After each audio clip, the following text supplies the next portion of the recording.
Meus irmãos, a paz do Senhor, estamos de volta. Vamos estudar hoje nossa quinta lição da nossa escola bíblica dominical deste trimestre. Nós estamos estudando o Evangelho escrito pelo apóstolo João. O título da nossa quinta lição vamos falar sobre 2 sinais que Jesus realizou, que está registrado apenas ali no Evangelho escrito por João, que é a cura do filho do oficial e do paralítico, ali no tanque de Betesda. Jesus realizando dois milagres em 2 lugares diferentes, um no estado da Galileia e outro na Judéia, tá? Lembrando que o Evangelho escrito por João apresenta 7 sinais ou 7 milagres, 7 sermões de Jesus e 7 declarações de Jesus acerca da sua divindade, todos com o mesmo propósito, que é revelar aquele homem simples, humilde, que nasceu ali em Belém, foi criado em Nazaré, que habitou entre os homens. João capítulo 1, versículo 14, ou seja, o Cristo, o Messias, o Rei de Israel. É sempre bom a gente lembrar de que o Evangelho escrito pelo apóstolo João, bem como as epístolas escritas por João, foram os últimos livros que compõem o cânon, que compõem o Novo Testamento, onde João escreveu o Evangelho, as epístolas, o próprio Apocalipse. João já estava lá quase com 100 anos, foi lá no ano, entre os anos 85 adiante, a 95, 98, era o único dos discípulos de Jesus vivo ainda.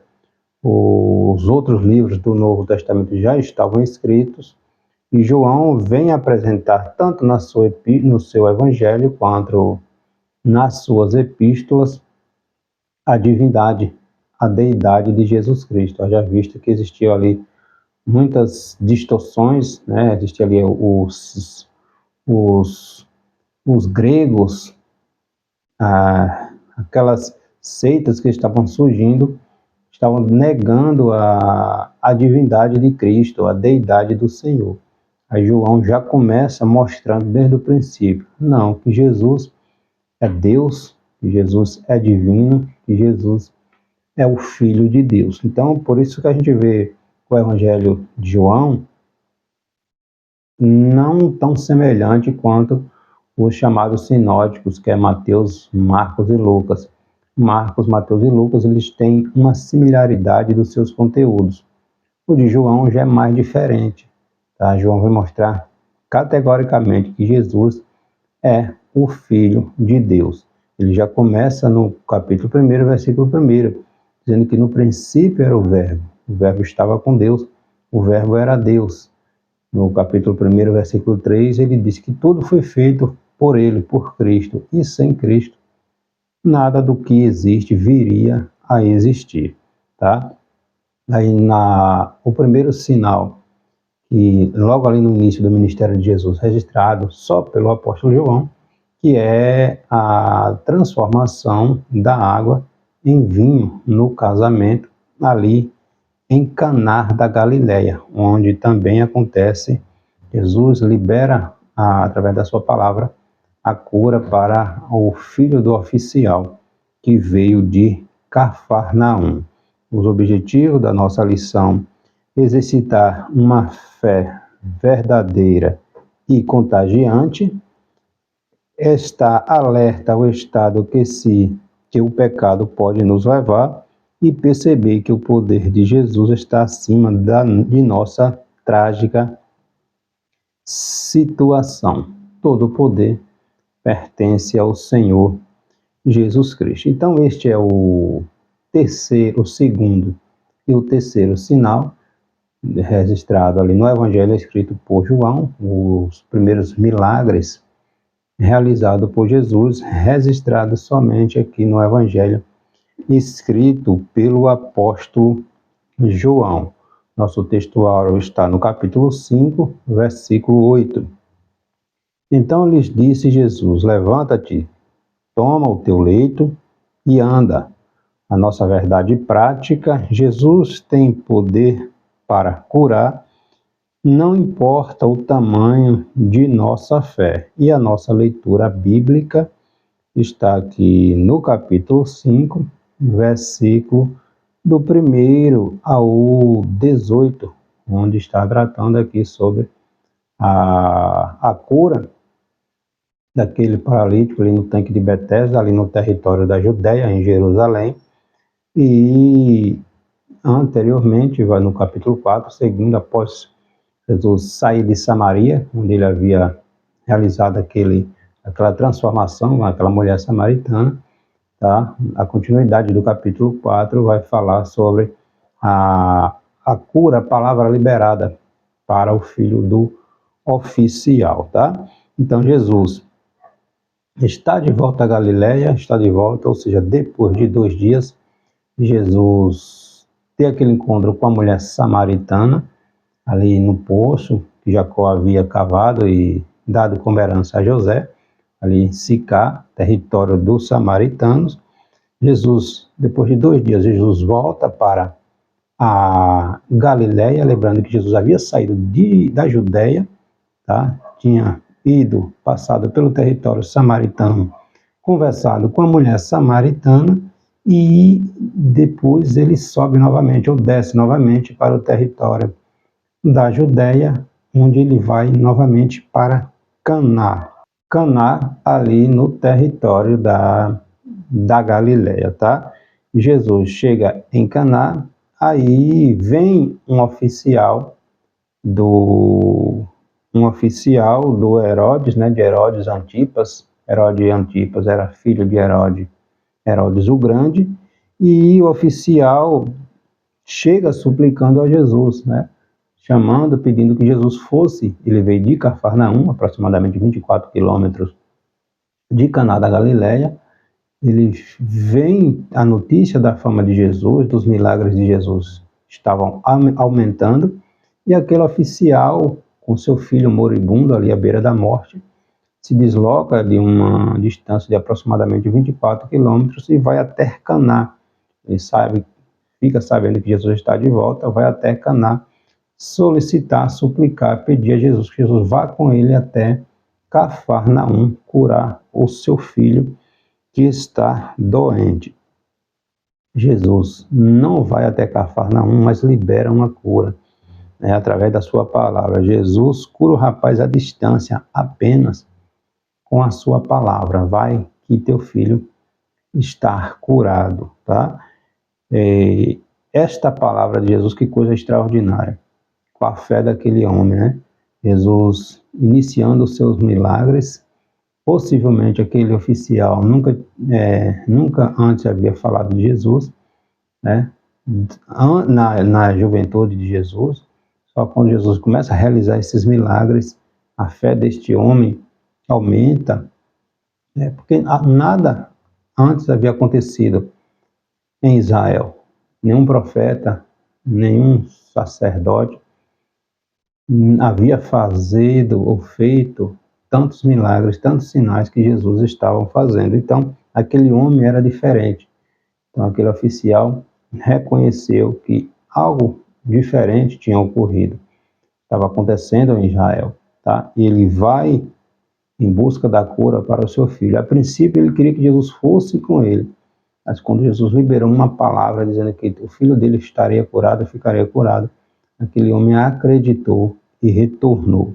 E no segundo milagre de Jesus, o sinal, é novamente no território da Judéia. Jesus sobe para a Judéia novamente, né, onde fica ali Jerusalém, Belém, né, Betânia, o centro religioso de Israel, que é em Jerusalém. Jesus sobe para Jerusalém, e enquanto o povo está ali se alegrando, né, na festa da Páscoa ali, Jesus se dirige ao tanque de Betesda, onde ficava várias pessoas enfermas, doentes, paralíticos, cegos, e Jesus se dirige apenas a um homem.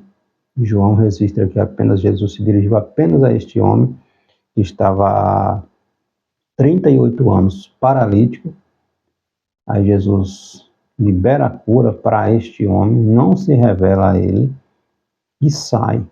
Então, que coisa extraordinária, que lições nós aprendemos com esses dois sinais, com esses dois milagres que Jesus realizou, um liberando apenas a sua palavra e o outro à distância, nada nunca visto antes, e outro aqui nesse tanque de Betesda. O primeiro tópico da nossa lição: Jesus cura o filho do oficial romano. O divino a fé baseada em milagres, a fé na palavra de Jesus e a fé contagiante, tá? A fé baseada em milagres. No capítulo 4, versículo 46, está dizendo: dirigiu-se de novo a Caná da Galileia, onde da água fizera vinho. 2 dias depois, novamente, depois dele passar pelo território samaritano, Jesus volta a Caná, onde ele lidar com ele se encontra com esse oficial vai até o encontro de Jesus em busca da cura para o seu filho. A fama do Senhor Jesus Cristo estava correndo em todos os lugares, multidões estavam seguindo Jesus, principalmente pelos seus sinais. Nós vemos lá no Evangelho escrito por João que Jesus, após a cura, após a transformação da água em vinho, Jesus desce para a Judeia, onde Jesus vê os cambistas comercializando ali no templo. Jesus vira as mesas, Jesus fica indignado com aquela situação, tá? Depois desse episódio de Jesus ali expulsando os cambistas do templo, os vendedores do templo, fazendo sinais, fazendo milagres, Nicodemos, no capítulo 3 de João, mestre da lei, vai até Jesus. O próprio Nicodemos, fica maravilhado ali com tudo aquilo que Jesus estava realizando. Nós já estudamos isso nas nossas lições passadas, onde Jesus mostra a Nicodemos a necessidade de a gente nascer de novo, o novo nascimento, o ser regenerado. Depois desse episódio com Nicodemos, Jesus desce para a Galileia, onde ele passa ali pelo território samaritano, nossa lição terceira, quarta que nós estudamos. Jesus volta para a Galileia e passa pelo território samaritano, onde ele conversa com aquela mulher samaritana, e quando ele chega novamente na Galileia, ali na comunidade de Caná, lembrando que o discípulo de Jesus, Bartolomeu, ou Natanael, também chamado de Natanael, era de Caná da Galileia, e que Jesus tem esse encontro com este oficial do rei Herodes Antipas, tá? No capítulo 4, versículo 5, disse Jesus, vai, teu filho vive. O homem creu na palavra de Jesus e partiu. Então, o homem queria que Jesus fosse até Cafarnaum. Jesus libera uma palavra, aquele homem acredita e vai embora, crendo que o milagre havia acontecido com seu filho. O oficial não esmoreceu com a resposta de Jesus. A princípio, ele queria que Jesus fosse com ele, mas quando Jesus libera uma palavra, que coisa extraordinária, a fé daquele homem, Ele volta para casa com a promessa de que seu filho estava curado, Ele creu ali na palavra de Jesus e assim aconteceu. O seu filho ficou curado. O homem não precisou sequer chegar em casa. Com seus servos foram ao encontro dele, informando que o seu filho já estava curado.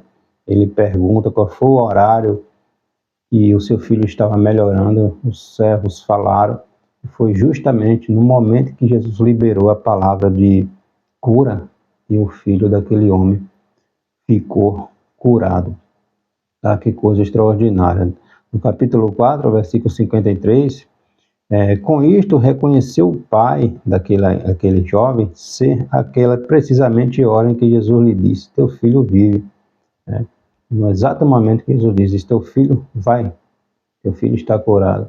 Imediatamente a fama ou o milagre aconteceu na casa daquele homem. Ele, não apenas ele creu, mas também compartilhou essa mesma fé com sua esposa, com seu filho, e houve salvação naquela casa. A fama de Jesus crescendo, né, sendo falada, anunciada por toda a região e de vários lugares, de todos os lugares ali da região, as pessoas vinham conhecer, saber quem era este que estava realizando o milagre. E é interessante a gente também pontuar que os milagres, os sinais de Jesus, tinham um propósito muito mais profundo do que apenas os milagres, que era apontar para quem Cristo era, tá?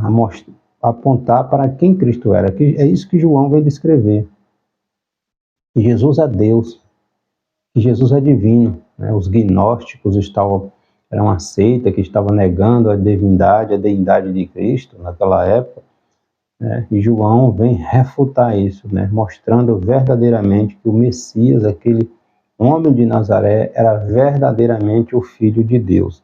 Então, 2 milagres foram realizados aqui nesta comunidade onde o discípulo de Jesus, Natanael, nasceu, que foi o primeiro milagre, a transformação da água em vinho no casamento, e este segundo, a cura do filho do oficial. No primeiro milagre, Jesus o lar estava cheio de alegria, né, numa festa, e no segundo, o lar estava entristecido pela iminência ali da morte do rapaz.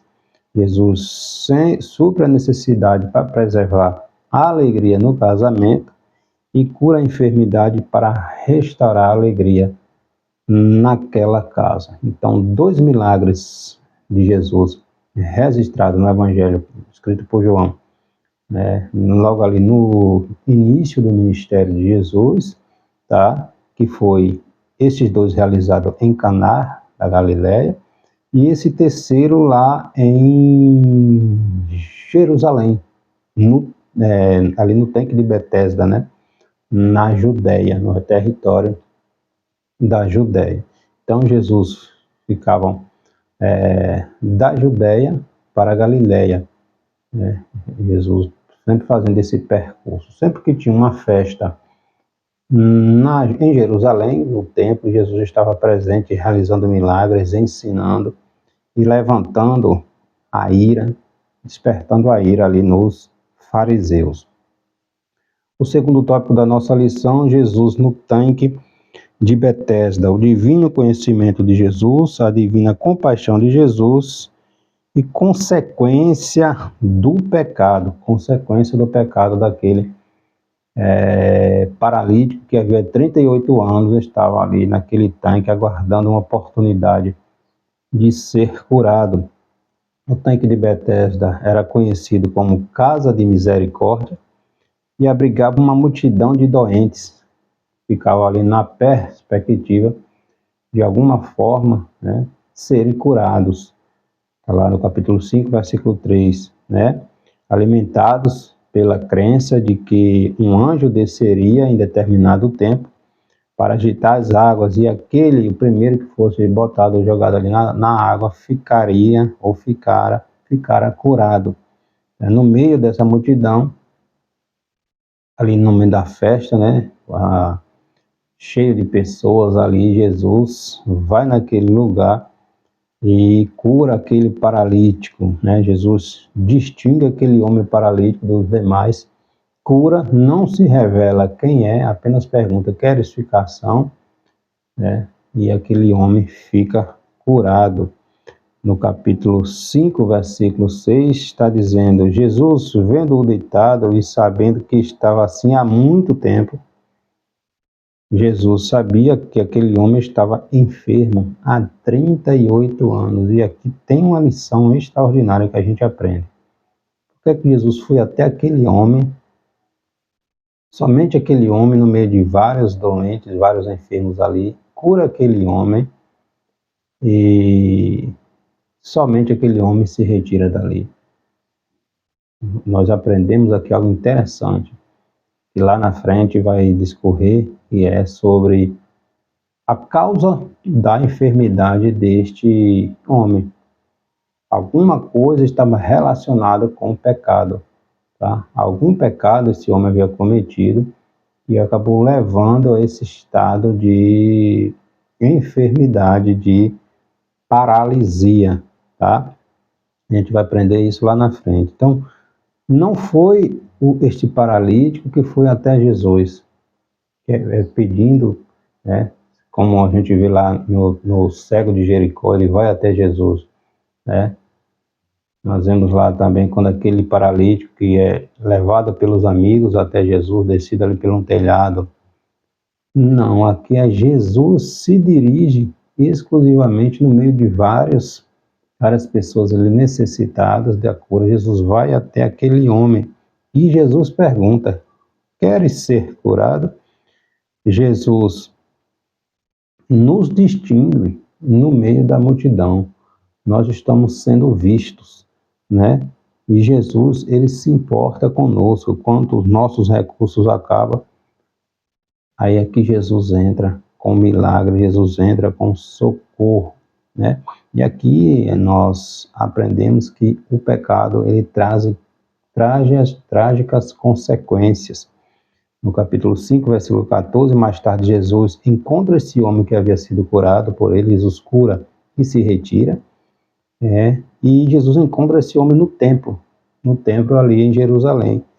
Aí Jesus disse: olha que já estás curado, não peques mais, para que não te suceda coisa pior. Então Jesus viu imediatamente que a causa da tragédia daquele homem tinha sido pecado. No capítulo 5, versículo 14, o pecado havia lançado, de alguma forma, estava correlacionado com aquele estado que aquele homem se encontrava antes de ser curado. Então, o preço do pecado é terrível. O homem estava colhendo os frutos da sua semeadura. E a lei da semeadura é uma lei que não falha, né? O retorno da semeadura. Gálatas capítulo 6, versículo 7, Jesus, o apóstolo Paulo escrevendo, diz ali que de Deus ninguém zomba, Deus não se deixa escarnecer.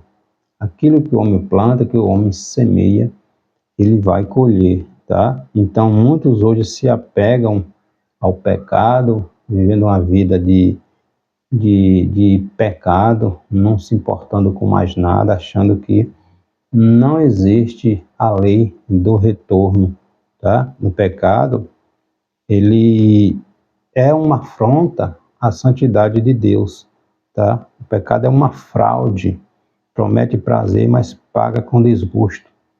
É sempre assim, promete liberdade, mas acaba escravizando.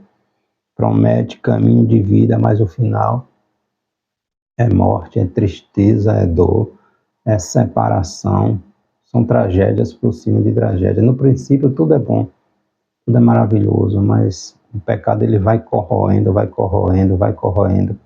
e afastando cada vez mais de Deus, e as consequências são sempre trágicas na vida da pessoa. A gente pega o exemplo bíblico do rei Davi, tá? Davi, depois do pecado, Davi com Batseba, né, com o assassinato, com tudo aquilo que Davi tramou, Deus perdoou Davi, porque Davi se arrependeu, tá? Mas as consequências do pecado, ela permanece, tá?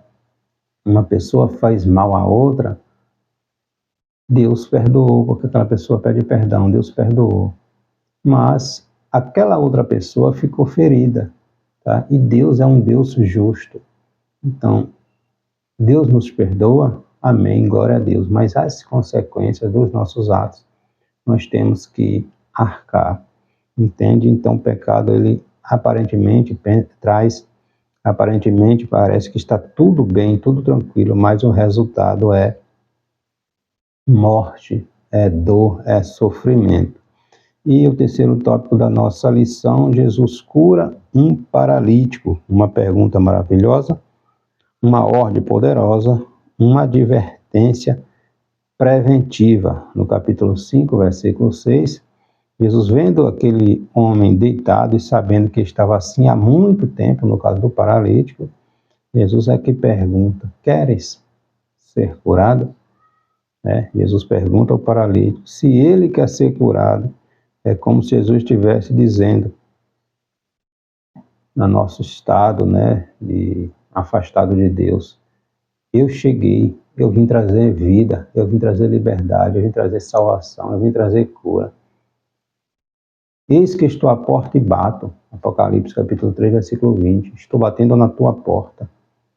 Estou querendo entrar na tua vida, curar tuas feridas, te restaurar, te dar vida. Mas mesmo assim as pessoas dizem: não, eu não preciso de ti. Quem é você? Assim foi com os judeus. Jesus fazendo tantos milagres, tantos sinais, tantas curas, ressuscitando mortos. E os judeus disseram: não, não te quero. Aí o que Paulo vai dizer: veio para o que era seu, mas os seus, ou João, vai dizer: veio para o que era os seus, mas os seus não receberam.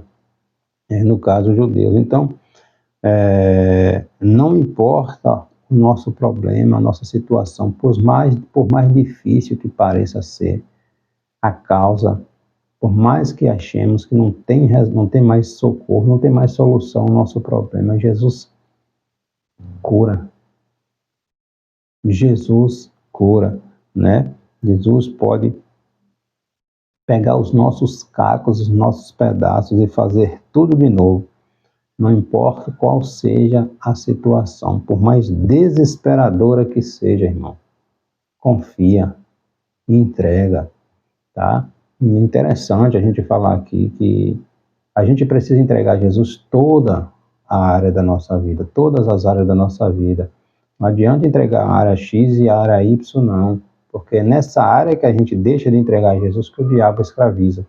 O diabo se aproveita da brecha, como Pedro vai dizer, que anda ao nosso derredor procurando uma brecha, uma oportunidade. Então, se eu entrego 2, 3, 4, 5 áreas da minha vida a Jesus, e uma área específica eu não entrego, eu digo: peraí, eu preciso cuidar disso aqui primeiro. É nessa situação que o diabo se aproveita e escraviza. Tá? Então, a gente precisa ser 100% de Cristo. Aí o paralítico diz: Senhor, não tenho ninguém que me imponha no tanque quando a água é agitada, pois enquanto eu vou descer, outro vem atrás de mim, entra antes de mim.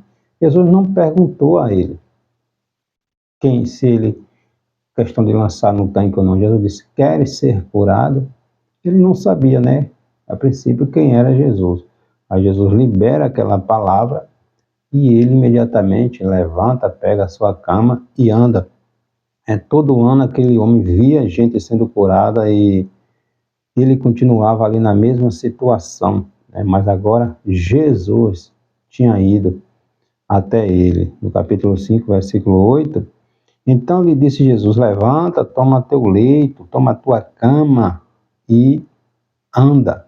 Tá? Então aquele homem, pela palavra de Jesus, a palavra de Jesus tem poder, ele é curado, pega a sua cama, o seu leito e entra no templo carregando aquilo ali. Gera um alvoroço entre os fariseus, foi um dia de sábado, Então a palavra de Jesus tem poder, é poderosa, a natureza lhe obedece, os anjos lhe obedecem, os demônios se submetem, à autoridade da palavra de Jesus. Jesus tem poder, tem autoridade no céu, tem autoridade na terra. Então, todo o poder pertence ao Senhor Jesus Cristo. Imediatamente aquele homem fica curado, pega a maca e começa a andar. Então, o milagre de Jesus, ele é imediato, ele é completo na vida deste homem, aconteceu ali instantaneamente. Aquele homem pegou a maca, entrou no templo, um dia de festa, templo cheio, e aí a gente se depara com a hipocrisia do farisaísmo, dos líderes judaicos que vê aquele homem curado, carregando aquela maca, e ele ficava, e os fariseus começam a criticar, a retrucar, porque ele estava carregando aquela maca, né? Que hipocrisia! No capítulo 5, versículo 10, por isso disseram os judeus ao que foi curado: hoje é sábado, e não é lícito carregar o leito. Os judeus, longe de se alegar com o glorioso feito na vida daquele homem, repreendeu o homem porque estava carregando a maca que ele havia sido curado um dia de sábado. Até onde vai a ignorância espiritual, a cegueira espiritual, né, de uma pessoa. Um homem curado dia de sábado, carregando o seu leito, porque foi curado dia de sábado, gente. Porque estava carregando um leito, uma maca. Os fariseus queriam saber por que ele estava carregando uma pessoa que estava há 38 anos enfermo, meus irmãos. E é muita cegueira, é muita falta de Deus na vida, né? E olha que eram os líderes religiosos, né? Agora ao encontrar com Jesus, né? Jesus encontra esse homem dentro do templo ali cheio de gente, ele não sabia quem era Jesus. Os fariseus perguntaram quem tinha feito aquilo com ele, quem tinha curado ele não sabia quem foi. Ele só disse, ele me disse, vai, toma a tua cama e anda. Tá? Agora, ao encontrar com Jesus no templo, Jesus se identifica e adverte o homem a não voltar a pecar, para que coisa pior não venha a acontecer com ele. Então, Jesus deu ordem àquele homem para que não volte a pecar mais, né? Deu uma nova chance, uma nova oportunidade na vida daquele homem, libertando daquela escravidão que a causa possivelmente tinha sido pecado, né? De agora em diante ele deveria, né, a cada dia tomar a decisão de permanecer longe do pecado e sempre debaixo da graça e da soberania de Deus. Então a gente vê aqui 3 milagres realizados por Jesus. O primeiro, registrado por João, primeiro a transformação da água em vinho. O segundo, a cura do filho do paralítico, ou do filho do oficial, né, de Herodes Antipas, que era de Cafarnaum. Jesus estava em Caná, Jesus liberou a palavra, ele foi curado.